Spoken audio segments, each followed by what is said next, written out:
नमस्कार, N Bharat media में आपका स्वागत है। मैं हूं आपके साथ संस्कृति। आज धर्म यात्रा में हम बात करेंगे उस नवरात्रि की जिसके बारे में बहुत कम लोग जानते हैं। कहा जाता है कि इस नवरात्रि में पूजा अर्चना करने से मां मानव को मां सिद्धियां प्रदान करती हैं। क्या होती हैं वो सिद्धियां और क्यों हर कोई नहीं जानता गुप्त नवरात्रि के बारे में, इन तमाम मुद्दों पर आज करेंगे सवाल। आज हमारे साथ स्टूडियो में मौजूद हैं आचार्य प्रदीप गोस्वामी जी, जो लगातार गुप्त नवरात्रि पर वर्षों से मां की आराधना और पूजा करते आ रहे हैं। आचार्य जी, बहुत बहुत स्वागत है आपसे मेरा पहला सवाल है, गुप्त नवरात्रि को बहुत कम लोग जानते हैं, ऐसा क्यों है? नमस्कार, मेरा नाम आचार्य प्रदीप गोस्वामी है और मैं बगलामुखी मंदिर का साधक हूँ। कहा जाता है कि ये जो नवरात्र है, गुप्त नवरात्र, ये तांत्रिकों की पूजा के लिए हैं और अघोरी तांत्रिक बड़े बड़े शक्ति पीठों पे कई जगह गुप्त रूप से रह के कंदराओं में, गुफाओं में, जंगलों में साधना क्या करते हैं और गुप्त रखा जाता था कि अगर आम आदमी को पता चल गया तो वो सिद्धि प्राप्त करने के बाद इसका दुरुपयोग करेगा। गुप्त नवरात्रि का महत्व क्या है? देखिए, गुप्त नवरात्रि का महत्व ये है कि इस टाइम जो हम पूजा करें ना, गुप्त रूप से करते हैं।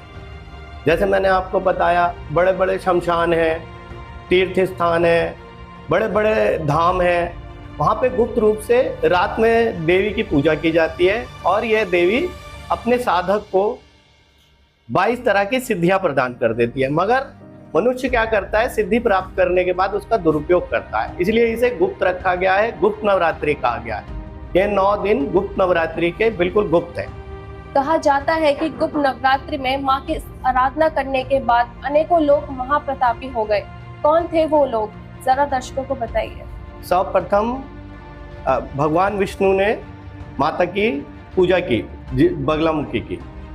उसके बाद परशुराम हुए, उसके बाद रावण ने की, राम ने की, विश्वामित्र ने की, बहुत लोगों ने तपस्या की, जिसके बाद उन्हें सिद्धियां प्राप्त हुई। हनुमान जी ने भी की। हनुमान जी के पास अष्टसिद्धि हैं, मगर जो 22 सिद्धियां हैं बाकी के लोगों के पास बटी हुई हैं। ये भगवान शिव की पत्नी पार्वती के स्वरूप है, 10 के 10। उन्हीं की 9 दिनों में पूजा अर्चना, आराधना, हवन, अनुष्ठान आदि होते हैं।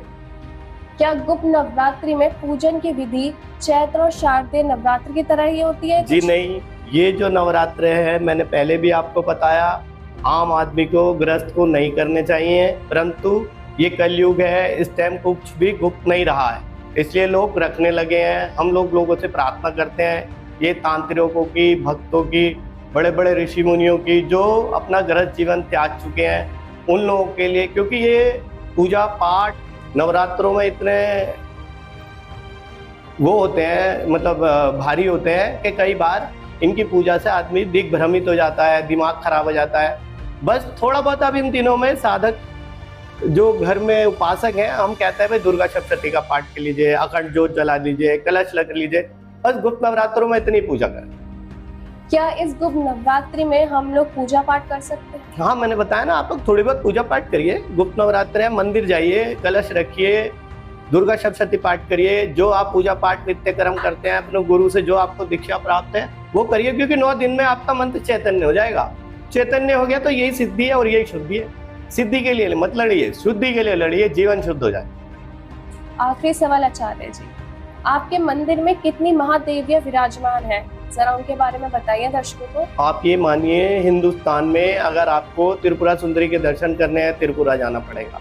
मातांगी के दर्शन करने हैं, आपको मदुरई जाना पड़ेगा। परंतु इस मंदिर में प्राण प्रतिष्ठित 10 के 10 महाविद्याएं हैं, जिनकी पूजा पाठ अर्चना से आपको सौभाग्य प्राप्त होगा, सिद्धि प्राप्त होगी, शुद्धि प्राप्त होगी, आपको बल बुद्धि विवेक प्राप्त होगा।